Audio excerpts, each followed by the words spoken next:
नमो वेद माता। नागों या सांपों की पूजा हमारे यहाँ पौराणिक काल से चली आ रही है। नागों या सर्पों और मनुष्यों के बीच संबंध और महत्व को देखते हुए इनके पूजा का प्रचलन लगभग समस्त भारतवर्ष में पूरब से लेकर पश्चिम तक और उत्तर से लेकर दक्षिण तक समान रूप से किया जाता है, पूजा जाता है। नाग जाति के प्रति सम्मान और सुरक्षा का भाव प्रदर्शित करने के लिए, भाव अक्षुण्ण रखने के लिए हमारे यहाँ नाग पंचमी का त्यौहार इन्हीं सर्प जाति के लिए समर्पित किया गया है। यह त्यौहार हर वर्ष श्रावण मास की शुक्ल पक्ष की पंचमी तिथि को मनाया जाता है, जिसमें लोग थोड़ा बहुत कमोवेश अपने रीति रिवाजों के हिसाब से पूजा संपन्न करते हैं, दूध चढ़ाते हैं, पूजन सामग्री अर्पित करते हैं और शिवालयों में इनको पूजा जाता है। पृथ्वी पर पाए जाने वाले जीवों को यदि हम देखें तो ऐसा लगता है कि हमारे आसपास पाए जाने वाले जीवों में यह सबसे परिचित किंतु रहस्यात्मक जीव के रूप में हमारे सामने उपस्थित होता है। एक तरफ तो ऐसा लगता है कि हम इससे काफ़ी ज़्यादा नज़दीक हैं, इसके बारे में बहुत कुछ जानते हैं, लेकिन दूसरी तरफ देखते हैं कि इससे जुड़े हुए कई सारे रहस्य हैं जिन्हें अभी जानना शेष है। हमारे समाज में बहुत सारी इनसे जुड़ी हुई किंवदंतियाँ भी प्रचलित हैं, जैसे कि सांप मणिधारक होते हैं, सांप सर्प मानव के रूप में भी पाए जाते हैं गुप्त स्थानों पर, और सर्प गुप्त खजाने की रक्षा करते हैं। और लोग कई जगह यह भी मानते हैं कि जिन लोगों को अपने धन संपत्ति खजाने से अधिक मोह होता है वह मरने के बाद सर्प योनि धारण करके और उसकी रक्षा करते हैं। कहीं कहीं इच्छाधारी नाग की भी कथाएं प्रचलित हैं। इच्छाधारी अर्थात अपने इच्छा के अनुरूप रूप बदलने की क्षमता। लोक मान्यता एक यह भी है कि सांप को या नाग को यदि मार दिया जाए तो उसके आँखों में तस्वीर छप जाती है जो उस नाग के रिश्तेदार या नागिन आदि देख करके और फिर इससे बदला लेते हैं। हालांकि वैज्ञानिक दृष्टि से इन सब बातों के कोई प्रमाण नहीं मिले हैं। यह जनश्रुतियाँ हैं, किंवदंतियाँ हैं जो कि हमारे समाज में बहुत ज़्यादा प्रचलित। इसके साथ ही साथ हमारे पौराणिक ग्रंथों में पौराणिक देवताओं से भी इनके घनिष्ठ संबंध बताए गए हैं, जैसे कि भगवान विष्णु के शैया के रूप में, उनके छत्रप के रूप में सहस्र फणधारी शेषनाग सेवा में अनन्य सेवक के रूप में उपस्थित रहते हैं। इसी तरह भगवान शंकर देवादिदेव जिनके गले में हमेशा हार के रूप में वासुकी नागराज वासुकी हमेशा विद्यमान रहते हैं, उनकी सेवा में उपस्थित रहते हैं। समुद्र मंथन के समय भी ऐसा कहा जाता है कि नागराज वासुकी को रस्सी के रूप में बना करके और मंदराचल पर्वत की मथानी बना करके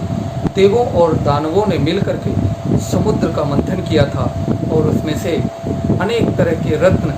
लगभग 14 रत्न निकले थे, जिनमें से कि एक अमृत भी था। ऐसा कहा जाता है कि उसको पी लेने के पश्चात अजरता और अमरता प्राप्त हो जाती है। सभी सर्पों को महर्षि कश्यप व नागराज कुमारी कद्रु की संतान माना जाता है। महाभारत काल की यदि हम बात करते हैं तो प्रायः नागों और मनुष्यों के संबंध मधुर और परस्पर सहयोगी सौहार्दपूर्ण ही देखने को मिलते हैं। भगवान श्री कृष्ण के बारे में ऐसा कहा जाता है कि जब वह कंस की कारागार में जन्म लेने के पश्चात जब उनको गोकुल लेकर के उनके पिता जा रहे थे तो घोर बरसात की तूफानी रात में शेषनाग छत्र बन करके उनके ऊपर अपनी छाया की। महाभारत में ऐसी कथा आती है कि बचपन में भीम को कौरवों ने विष पिला करके और यमुना नदी में बहा दिया था और वह बहता हुआ नागलोक पहुंच गया। वहाँ पर नागराज वासुकी ने उसे अपना नाती बताते हुए उसको एक ऐसा दिव्य पेय दिया था जिसके पीने से उसमें कहते हैं हजारों हाथियों का बल समाविष्ट हो गया था। इसी तरह पांडवों में से ही अर्जुन का विवाह नाग राजकुमारी उलूपी के साथ संपन्न हुआ था। अर्जुन से शत्रुता रखने वाले सर्प अश्वसेन और परीक्षित से बदला लेने वाले नागराज तक्षक और नागों का विध्वंस करने के लिए नागमेध यज्ञ करने वाले जन्मेजय की घटनाओं को, कथानकों को यदि हम अलग करें तो इस काल में भी मानवों और सर्पों के संबंध परस्पर सौहार्दपूर्ण और सहयोगपूर्ण ही रहे। नागमाता मनसा देवी के सिद्ध पीठों हरिद्वार, सीकर, कोलकाता, सीतामढ़ी आदि सिद्ध पीठों को यदि हम देखें तो वहाँ श्रद्धालुओं की उमड़ती हुई भीड़ नागों के प्रति श्रद्धा व सद्भावना का ही द्योतक है। वर्तमान संदर्भ में यदि हम बात करें तो आज सर्पों की लगभग 3500 के करीब प्रजातियाँ खोज ली गई हैं और इनमें भिन्न भिन्न तरह के सर्प हैं। कोई जल में रहने वाले हैं तो कोई थल में रहने वाले हैं, कोई पेड़ों की शाखाओं पर रहने वाले हैं, कोई पेड़ों की पत्तियों में रहने वाले हैं, कोई तपती हुई रेगिस्तान में बिलों में रहने वाले हैं, रेत के अंदर रहने वाले हैं, कोई काले हैं, कोई पीले हैं, कोई हरे हैं और कुछ तो उड़ने वाले सर्प भी देखे गए हैं जिनके विषय में वैज्ञानिक कहते हैं कि इनका उड़ना वास्तव में उड़ने जैसा नहीं है। यह अपनी मांसपेशियों को सिकोड़कर और एक लंबी छलांग लगाते हैं जिसे उड़ने वाला सांप कहा जाता है। सांपों के आकार, प्रकार व रंगों के विषय में जितनी अधिक भिन्नता हमें देखने को मिलती है शायद इतना किसी और जीव के विषय में देखने को नहीं मिलता है। छोटे से लेकर बड़े तक हर रंग रूप के सांप पाए जाते हैं। अब तक खोजे गए दुनिया में सांप की प्रजातियों में सबसे बड़ा सांप जो खोजा गया है वह टाइटनोबोआ नामक सांप है जिसकी लंबाई लगभग 50 फीट तक देखी गई है और यह 4 फीट तक ऊंचा है। और इसी प्रकार दुनिया के सबसे छोटा सांप जो है वह मात्र 4 इंच का है। हमारे आसपास पाए जाने वाले सांपों में प्राय 90% सांप ऐसे होते हैं जिनका जहर हमारे लिए जानलेवा है। सांप को देखकर हम जितना भयभीत होते हैं उससे कहीं ज्यादा सांप हमें देखकर ये भयभीत होता है और वह जब तक उसको अपनी जान का खतरा महसूस नहीं होता है वह काटने से बचता है और भागने की कोशिश करता है। प्रायः इनके जहर के बारे में प्राणलेवा जो इनका घातक जहर है उसके विषय में भयभीत होकर के लोग प्रायः किसी भी सांप को देखते ही तुरंत मार डालते हैं। और आजकल तो सांपों के जहर के लिए और इनके कीमती चमड़े के लिए भी लोग इनका शिकार करने लगे हैं। जितना हम अपनी जिंदगी के लिए सांपों को खतरा समझते हैं ये वास्तव में उतने खतरनाक है। यह प्रायः ऐसे कीड़े मकोड़ों और चूहे आदि को खा करके अपना पेट भरते हैं, इसीलिए इन्हें विषाणु का मित्र भी कहा जाता है और क्षेत्रपाल भी इन्हीं को कहा जाता है क्योंकि ये हमारे खेतों की रक्षा करते हैं। बरसात के महीनों में प्रायः इनके बिलों में पानी भर जाता है और ये बिलों से निकलकर सुरक्षित स्थान की खोज में मानव बस्तियों की ओर या मानव निवासों की ओर प्रायः निकल पड़ते हैं और उस सुरक्षित स्थान की तलाश में जब ये इधर उधर भटक रहे होते हैं, कहीं अपनी जगह तलाश रहे होते हैं तो लोग इन्हें देखकर भी भयभीत हो जाते हैं और इन्हें मार डालने का प्रयास करते हैं। बरसात में इनके ज्यादा निकलने के कारण इनके प्रति मानवों में हिंसा बढ़ने ना पाए, शायद इसीलिए हमारे ऋषियों ने श्रावण मास में भगवान शंकर के लिए पूरा माह समर्पित करने का एक कारण यह भी रहा है कि वह उनके गले का हार है। तो पूरे श्रावण मास में शिव पूजा और नाग पूजा का विधान है और इसी मास में ही नाग पंचमी का विशेष पर्व त्योहार बनाया गया, जिससे हम नागों के बारे में, सर्पों के बारे में अधिक से अधिक जान पाएं और उनके प्रति एक सौहार्दपूर्ण भाव, एक देवत्वपूर्ण भाव के विशेष लाभकारी गुणों को हम जान पाएं और उनकी हत्या करने से बचें। यौगिक दृष्टि से यदि विचार किया जाए, देखा जाए, तो नाग कुंडलिनी शक्ति का भी प्रतीक है। कुंडलिनी शक्ति प्रत्येक मनुष्य के अंदर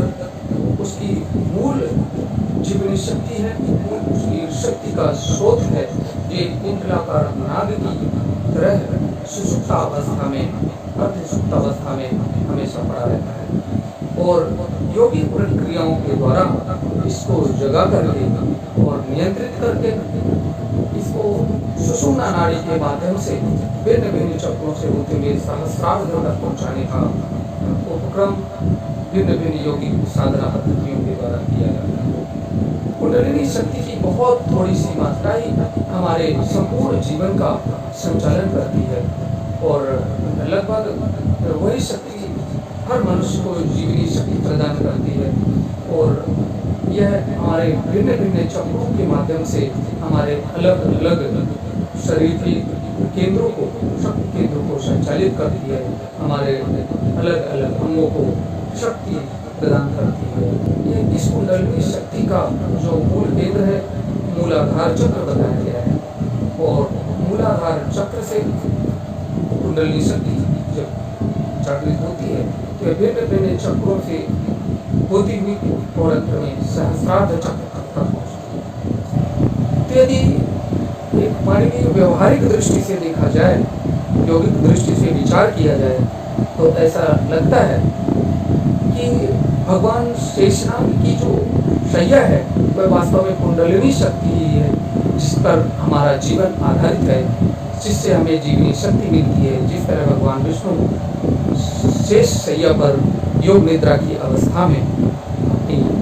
शक्तियों को जागृत रखते हैं, उसी तरह हमारा सारा जीवन उस कुंडलिनी शक्ति पर आधारित होता है और वही कुंडलिनी शक्ति अंत में शेषनाग की तरह सहस्त्रार्ध तक पहुंचकर सहस्रों फण वाले शेषनाग की तरह सहस्त्रार्ध चक्र में रूपांतरित हो जाती है और उस अवस्था में हमारी चेतना, हमारी शक्ति का सामंजस्य उस परम चेतना के साथ जुड़ जाता है। पुराणों में ऐसे कथानक आता है कि यह धरती शेषनाग के फण पर टिकी हुई है। तो जैसा कि अनेक जगहों पर हमारे ऋषियों ने सांकेतिक रूप में बड़े बड़े वैज्ञानिक सिद्धांतों और रहस्यों को संकेत किया है, उसी तरह यहाँ भी मालूम चलता है कि हमारी धरती जिस पर हम रहते हैं, जो उसका ठंडा ऊपरी भाग है जिसे भूपटपटी कहा जाता है, इसके नीचे हम जैसे जैसे जाते हैं तो धरती की संरचना को कई भागों में बांटा जाता है, जिसमें कि कुछ अर्धठोस पदार्थ गर्म लावे की तरह होते हैं, उनके बीच में प्लेट्स होती हैं, वो तैरती रहती हैं और कुछ संवहनीय धाराएं इसमें बहती रहती हैं और वो संवहनीय धाराएं ही वास्तव में इन प्लेट्स के खिसकने का कारण होती है। पर्पटी को स्थिर रखने वाली जो एक भूचुंबकीय बल कार्य करता है, यह बल इसको स्थिर रखता है। ऐसा कहा जाता है कि शेषनाग के हजारों फण हैं। यहाँ पर ऐसा देखा जाता है कि ठीक इसी तरह ये जो भूचुंबकत्व है, इसकी भी हजारों वेव्स होती हैं और शेषनाग जिस तरह सहस्रों फणों का एक ही पूंछ होता है, उसी तरह इन वेव्स का केंद्र एक ही होता है, अर्थात एक ही जगह से ये केंद्र निकल करके और अनेकों वेव्स के रूप में बढ़ते हुए चले जाते हैं। इस प्रकार कह सकते हैं कि चुंबकीय वेव्स के जिस फण पर, जिस उनके हेड पर ये धरती की सतह टिकी हुई है,